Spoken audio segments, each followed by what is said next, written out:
Shalom, n'aimez pas le monde, nous dit 1 Jean chapitre 2 verset 15. Saint Jean ne condamne pas la terre, mais il condamne des systèmes sans Dieu. J'ai cité la course à l'argent, l'obsession du pouvoir, l'orgueil qui écrase l'autre et qui l'opprime. Exégétiquement parlant, cet extrait biblique veut nous faire savoir que seule la relation au Père peut sauver. Car quand Dieu est chassé du cœur de l'homme, la convoitise prend le trône. Théologiquement parlant, cet extrait nous enseigne que ce qui ne vient pas de Dieu ne dure pas, car le monde promet, mais le monde passe. Or, Dieu, lui, quand il appelle à l'existence, il fait demeurer. Les richesses injustes passent, les pratiques occultes détruisent les familles et le monde aujourd'hui. Tu n'es pas obligé de vendre ton âme pour réussir. Tu n'es pas obligé de vendre ta dignité, de te prostituer, d'aller calomnier l'autre pour réussir. Mais travaille. Travaille avec conviction.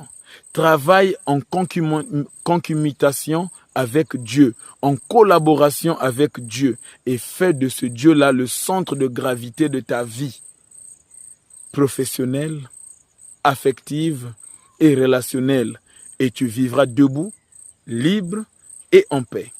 Shalom, n'aimez pas le monde, nous dit 1 Jean chapitre 2 verset 15. Saint Jean ne condamne pas la terre, mais il condamne des systèmes sans Dieu.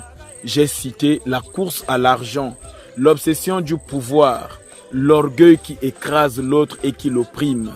Exégétiquement parlant, cet extrait biblique veut nous faire savoir que seule la relation au Père peut sauver. Car quand Dieu est chassé du cœur de l'homme, la convoitise prend le trône. Théologiquement parlant, cet extrait nous enseigne que ce qui ne vient pas de Dieu ne dure pas, car le monde promet, mais le monde passe. Or, Dieu, lui, quand il appelle à l'existence, il fait demeurer. Les richesses injustes passent, les pratiques occultes détruisent les familles et le monde aujourd'hui. Tu n'es pas obligé de vendre ton âme pour réussir. Tu n'es pas obligé de vendre ta dignité, de te prostituer, d'aller calomnier l'autre pour réussir. Mais travaille. Travaille avec conviction.